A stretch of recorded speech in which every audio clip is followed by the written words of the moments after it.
Tracking, alerting, protecting. This is WKYT News at 5. A developing winter storm taking aim at parts of the Bluegrass State. We'll show you who has the best chance of seeing accumulating snows coming up. No justice, no peace. UK students react to the Michael Brown case decision with a peaceful protest on campus. We are tracking the search for a robber who had a message for the people inside a bank after he held it up. WKYT News at 5 starts now.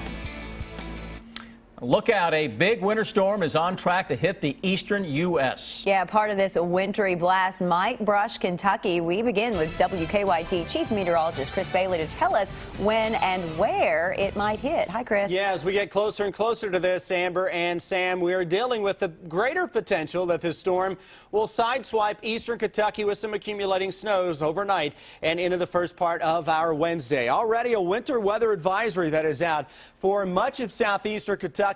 Looking at the latest data, I would not be surprised at all to see this expanded if that data is correct. And we got to match up the data with now how the storm is evolving. But as of now, it's on a little farther westward jaunt with the precipitation shield into the eastern half of Kentucky. That is for tonight and Wednesday. Latest snowfall forecast, those Virginia border counties, those higher elevations especially, with the greatest potential of seeing 4 inches or a little better than that. This may be a crippling snow across the spine of the Appalachian Mountains from Virginia through West Virginia into parts of New England. We're on the western fringe of the accumulating snows, and that accumulating snow will taper off fairly quickly the farther west and northwest that we get. But I've kind of put a little buffer zone in here of maybe anywhere from nothing to an inch, though I'll tell you the latest data this afternoon suggests we pull all of that back a little farther to the west and northwest. Not ready to do that just yet. I want to see how the rest of the evening wears on with that low that is across the eastern Gulf of Mexico,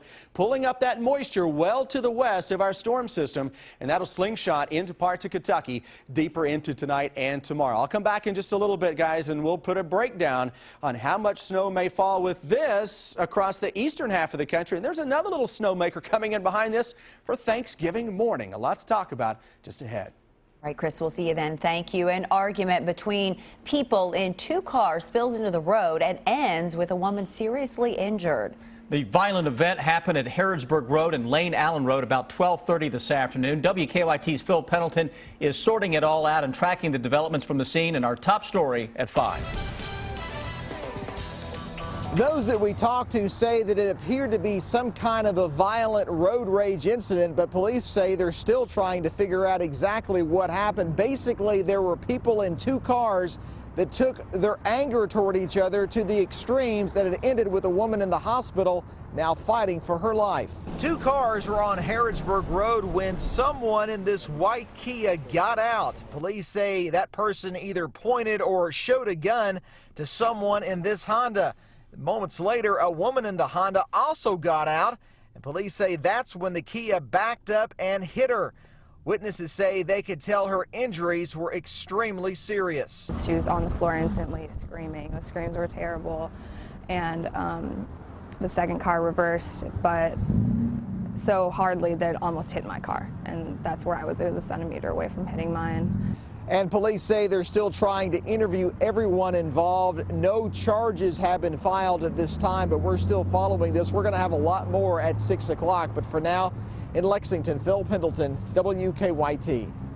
Police have not arrested anyone, but say they are talking to all the people involved. The victim is at UK Hospital. No names so far have been released.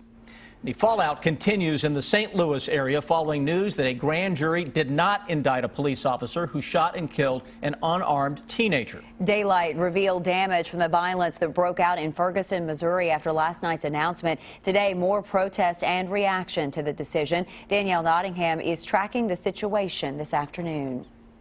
More than a dozen businesses are in ruins, and burned out cars line a parking lot following a night of violent demonstrations against the grand jury decision not to indict Ferguson police officer Darren Wilson for the deadly shooting of Michael Brown. Well, what's strange here that most of the businesses damaged the most were minority owned. It's really ironic that this would happen. Brown's father, wearing a No Justice, No Peace t-shirt, appeared at a press conference with Reverend Al Sharpton. Brown had no comment as his attorneys criticized the grand jury process that cleared Wilson. 9 whites and 3 African Americans were on the panel. We object publicly and loudly as we can on behalf of Michael Brown Jr.'s family that this process is broken. Law enforcement officials want to head off another night of violence here in Ferguson. Police say they'll closely watch the crowds expected to gather again. While we support everybody's right to come out and have their voices heard, you will see a large police presence, and when crime starts, you'll see us an intervention much more quickly than we did last night. In a statement from his lawyers, Officer Wilson thanked his supporters. Wilson told the jury he opened fire on Brown moments after the unarmed teen attacked him in his patrol car. The makeshift memorial where Brown was killed was untouched during last night's chaos. Danielle Nottingham, CBS News, Ferguson, Missouri. Brown's family could still file a wrongful death suit against Wilson.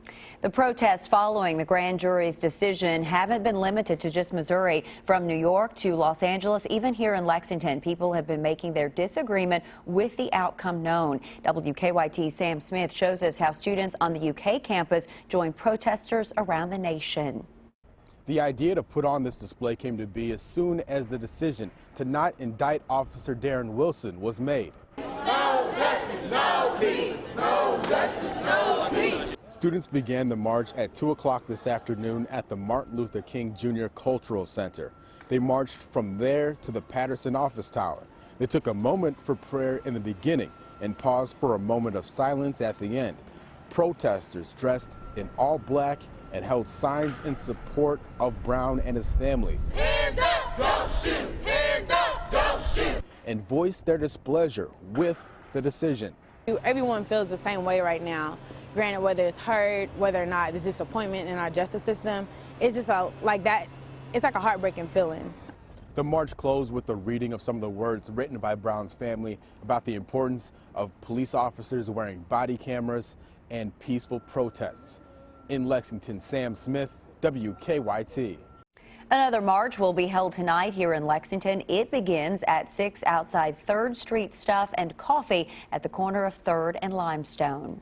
We're tracking the search for a man who held up a Lexington bank. It happened about 1 at the People's Exchange Bank on Clays Mill Road. As WKYT's Jerry Insko shows us, the robber had a holiday message for everyone inside before he left. It was just after 1 p.m. when Lexington police tell us that they were called here to Clays Mill Road for a bank robbery. Now the search is on for who's responsible for taking money from this bank.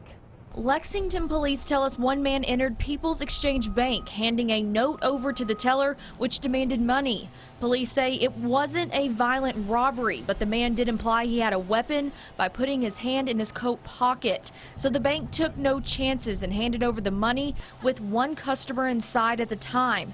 Canine and robbery homicide units were on scene and able to trace a scent pretty far, but that bank robber is still on the run. He had a backpack on, wearing sunglasses and a shaved head, white male, about 25, 30 years old. Had a jacket on, a dark colored jacket on with a hood. Put the money in the backpack, left the scene on foot. We're still checking the area to see if anybody's seen him. That man is also described as being about 5'7", wearing a blue bandana and carrying a white backpack.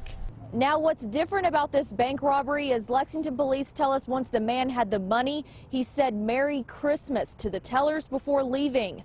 In Lexington, Jerry Insko, WKYT. Now, late this afternoon, Lexington police released surveillance pictures of the suspect. Here they are. They're asking any witnesses to come forward. As Chris told us earlier, it could turn wintry again in a big way just in time for Thanksgiving travel. It always happens this way, doesn't it? Whether driving or flying, you might run into a few delays. WKYT's Mike Linden talked to drivers and airline passengers gearing up for their holiday trips. Plan accordingly and drive safe and buckle up. AAA travel experts say Wednesday is the busiest travel day of the year as people head to their Thanksgiving destination. With more than 40 million people on the roads, AAA estimates the highest holiday traffic volume since 2007. Make sure your tyres are in good condition, the fluids are all checked and okay. There's nothing worse than obviously breaking down. It also pays to know how to drive in bad conditions. Whether you're traveling by plane or by car, more than likely winter weather is going to impact your holiday travel plans. We're looking at anywhere from 1 to 3 inches of snowfall over the mountains of Kentucky and Virginia, increasing as we head along the East Coast. Anywhere from 4 to 8 inches of snow over major metropolitan areas such as Washington, D.C., New York City, and Philadelphia. I chose to fly today, Tuesday, because I figured today would be a good day. Tomorrow, not so good. Thursday, no. Bluegrass Airport officials say despite the wintry weather for the East Coast, the number of flights in and out of the airport remain normal at just above 80. Anytime that there is any type of bad weather forecasted, we always would like to recommend our passengers to definitely check their flight status. They can do it online through the airline website, or they can go to the mobile app and check it there as well. In Lexington, Mike Linden, WKYT. AAA estimates the average road trip for Thanksgiving is about 25% longer than on a normal weekday.